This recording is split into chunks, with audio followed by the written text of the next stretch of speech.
We want to ensure that every veteran across America, anybody who's eligible for their VA loan, can have access to the full scope of what the VA offers them as a home loan benefit.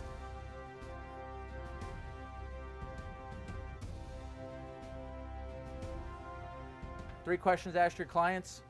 If they answer yes to any one of the three of these, the VA is probably their best bet. So, we've hit on all of these pretty much already, but it's just a sort of reiteration. First one, zero down.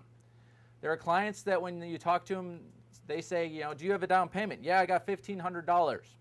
That's called earnest money. We're very happy that they have $1,500, but that's not really going to get you an FHA or any other type of loan. So those clients have to go VA. It's great that they have the eligibility.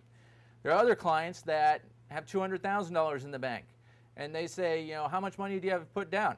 Well, I have $200,000, but quite frankly, I would like to leave it where it is because, I'm waiting on, Facebook to IPO, and I'm going to go buy all that stock and get rich. And I would like to stay diversified and do that.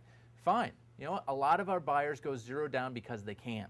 OPM, arbitrage, leverage, whatever you want to call it.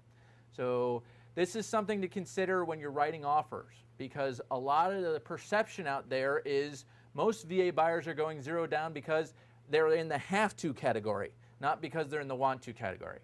And if your client has capacity, I have 200 grand in the bank, you want to find a way to sort of communicate that politely to the listing side, because the listing side is sitting there going, okay, great, I got this $400,000 offer. What's going to happen if the appraisal comes in $1,000 low?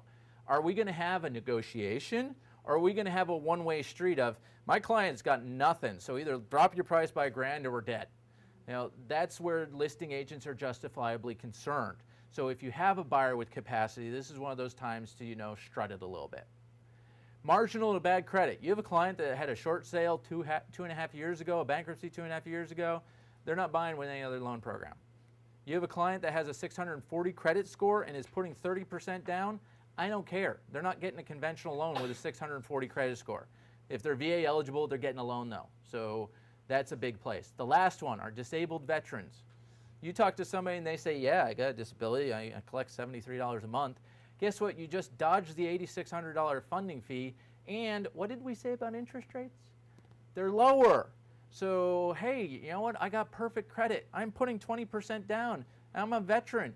Why would I want to use VA? Do you want an interest rate that's about 0.25% better? Huh? I'm sorry, what did you say? Yes, I would. So that's where, hey, those people it's going to make sense for. Again, answer yes to any one of the three of these, and the VA is probably your best bet. Answer no to all three of these, it's going to depend. Realistically, because the interest rates are a little bit better, but there is a funding fee charge, it's going to come down to some math. It's probably going to be pretty close to a tie. And that's where we're happy to crunch those numbers. Like I said, we do FHA and conventional as well, and we'll look at those options. And sometimes the clients look at it and go, you know what? I think it's a tie, but you mentioned something about assumable, and that sort of is going to break the tie towards the VA side. Or, hey, we're going to talk about appraisals later, and this property has some serious issues with it. I'm going to go conventional on this so that way I don't have to deal with these. Those people have capacity to go to whichever side they want to, and you can negotiate 3 different contracts with one VA, one conventional, whatever makes sense for each one of those deals.